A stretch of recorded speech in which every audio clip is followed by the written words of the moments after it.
Hello, I'm Greg Paget with the Recycling Partnership, here with Luis Bruce, Managing Director, with some exciting news about a new program that's going to impact U.S. recycling. Luis? Greg, it's such a pleasure to be here with you today. We are launching the Center for Sustainable Behavior and Impact, which is going to, as you said, drive measurable change in recycling behaviors nationally. But put a little bit more simply, we're going to make it easy for all people to recycle all of their recyclables all of the time. Luis, why is it so important for the partnership to be focusing on behavior change? Our surveys find that 80% of Americans believe that recycling has a positive impact. So this is an enormously popular and valued public service. However, at the same time, many Americans report that they're confused by how to participate. Because of that, we lose about 50% of the materials that we could otherwise recycle to landfills, incineration, or other disposal.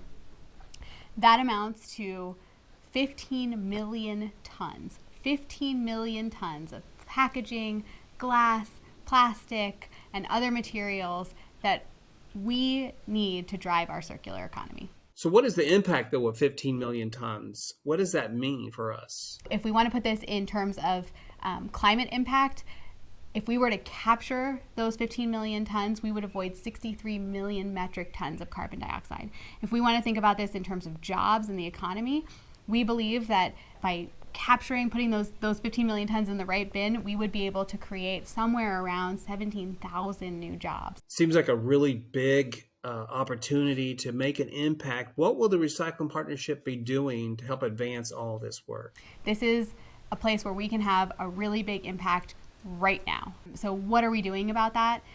We're starting the center by advancing work in 3 areas. First, we're taking a very close look at what is it that drives people to participate or not? What motivates them? What barriers are they experiencing? We're then taking that work and we're saying, okay, now that we've really identified the motivations and barriers, what's the suite of solutions that we can put into the field to test and see if that really drives a change in recycling behaviors, if that really provides the support, as I said, to make recycling easy for all people all of the time. And then we're very rapidly going to be publishing our findings as part of a best practices playbook. So if you're a community recycling program manager, if you're another stakeholder that wants access to this information, it's going to be available to you very shortly after we complete our pilots later this year, and we'll continue to do that moving forward. In the past, the Recycling Partnership has looked at differences among communities and demographics, including like the multifamily housing initiative. But what will the center be doing to make sure that there is an equitable approach and identifying any challenges that different demographics may be facing when it comes to their desire and wanting to recycle? Thank you for that question, Greg, because I think it's really important. While we are laser focused on achieving scale, we want to make sure that we're testing interventions that can immediately be deployed to a large number of people across the country to achieve really big change. We also want to make sure that we don't think about this as a one-size-fits-all approach. People live in different types of housing. They encounter different kinds of barriers in their everyday life. We need to make sure that we're considering the different challenges, making sure that everyone has what they need to overcome the barriers they're experiencing to recycling. And so how will we know that the center will be having an impact? If there's some way to be able to measure or gauge what we'll be doing? We are going to be studying the impact of a stimulus, of an intervention, on behavior.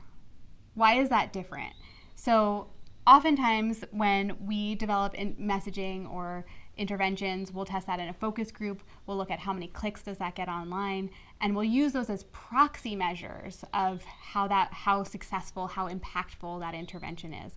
What's different here is that we're taking it all the way into the home, all the way to the recycling bin, and looking at what actually ends up in the recycling bin as a result of that stimulus. Luis, this is all exciting. We're looking forward to all the information that'll be coming out of the center. How can our partners and our stakeholders support our efforts?